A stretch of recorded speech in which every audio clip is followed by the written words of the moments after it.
Good morning, everyone. Just to bring you an update on the earthquake situation in Cape Town, I want to bring some clarity because it seems like there's many people that don't understand science that well. If you hear a noise in the background, it's a dishwasher running, and I can't stop it right now during this recording because this is a household in the short while that we stay here. But I want to bring you an update on exactly what happened yesterday. So in my previous video, I reported that there was a magnitude 6.2 on the Richter scale earthquake out in the ocean south of the south coast of Cape Town, or the Western Cape, and it was about 1,600 kilometers from here. Now, if you look at what the speed of sound is and how fast those waves would travel, those wouldn't affect us over here, which means that we actually had localized earthquakes happening.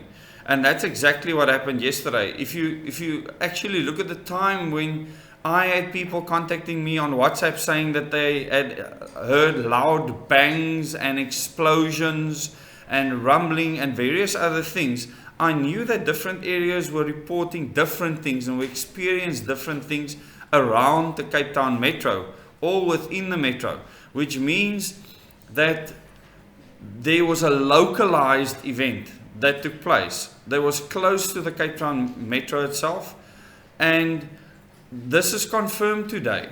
Now, what happened is there was a magnitude 2.5 earthquake that happened in Cape Town, in the Cape Town area last night, and another one this morning.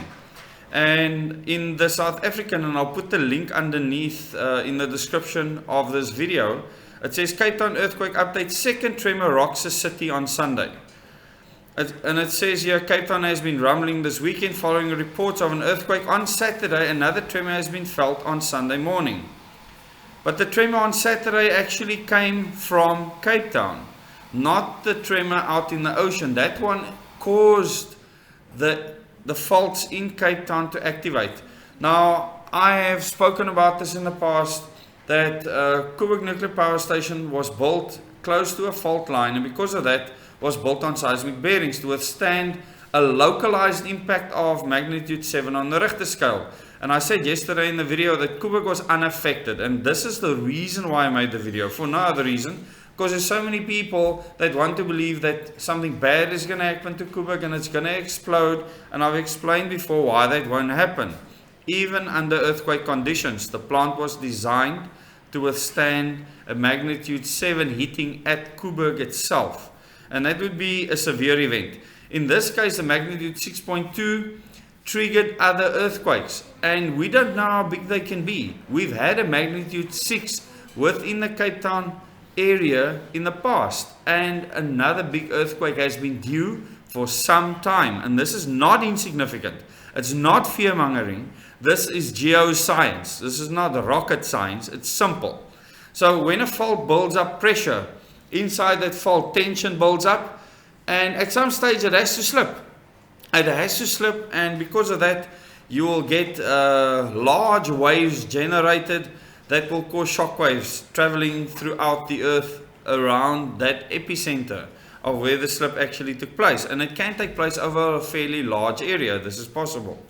So what happened in this case? The Council for Geosciences has delivered an update to South Africans this weekend after Cape Town experienced an earthquake on Saturday evening. Cape Town experienced an earthquake. However, the experts were left shaken themselves when reports of a second tremor filtered through on Sunday morning. Now, the experts shouldn't actually be perplexed because they know that the Milnerton fault runs through that area.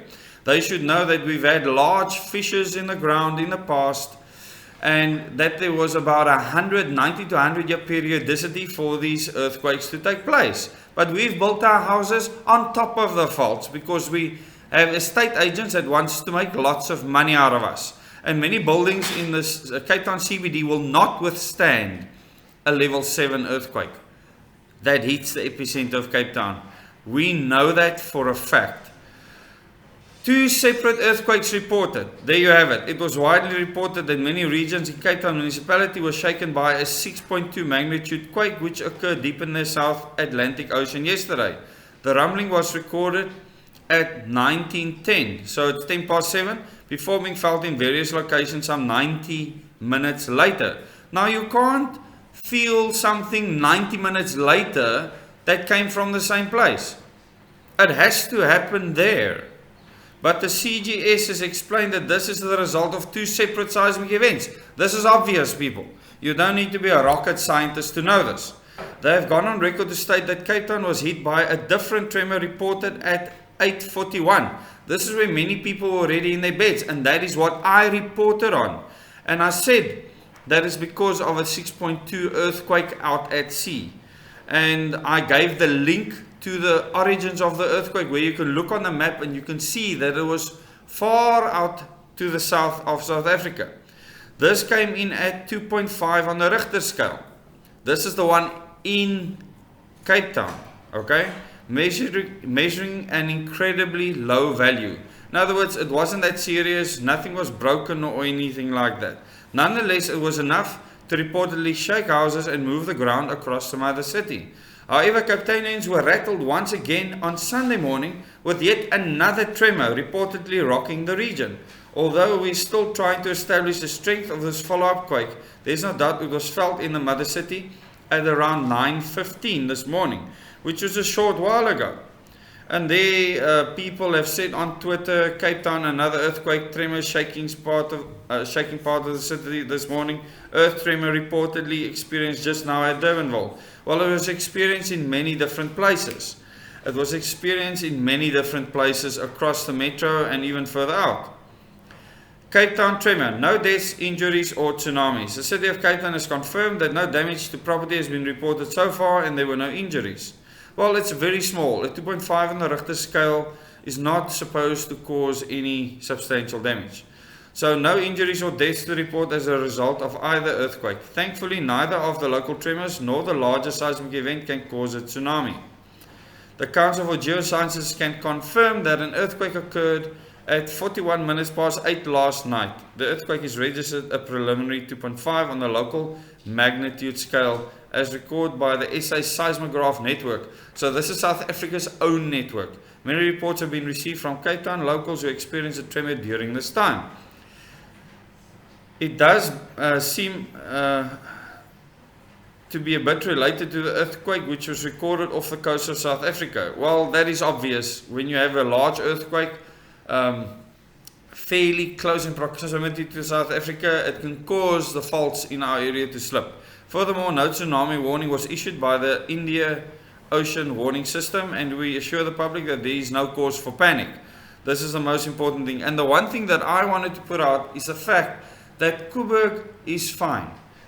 Koeberg has Eskom has put out a media statement to say that Koeberg is fine. It was designed for a magnitude 7 to strike at the power station, and as we know, it was a magnitude 2.5. But there is news in that there was an earthquake just off Malmesbury yesterday, and then another tremor just now this morning, which was registered at 2.7 at 12 minutes past 9 kilometers from Cape Town.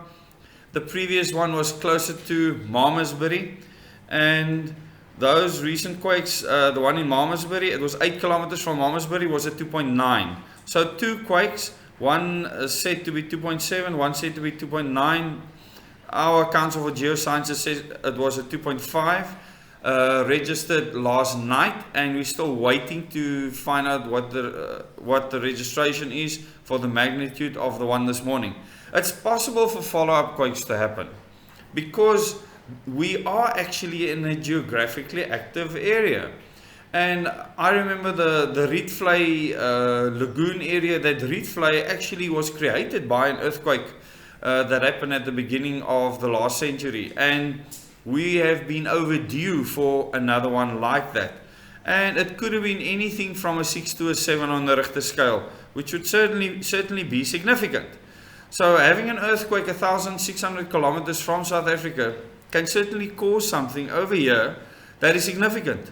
If you look at what happened in Tulbagh, it was above 6 on the Richter scale, and many buildings were lost, people lost their lives.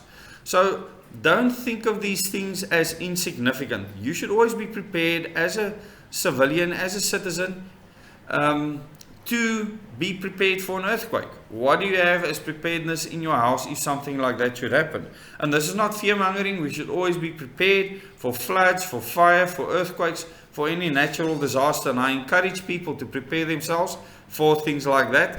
I will give you the links to these articles below the video. Please have a look at them. And if something else happens, go and study what you should do in case of an earthquake. Where is the safest place to stand inside your house? Where can you hide? Where should you be? Just so that you prepare yourself in case something larger should happen. Thank you very much. Till the next video.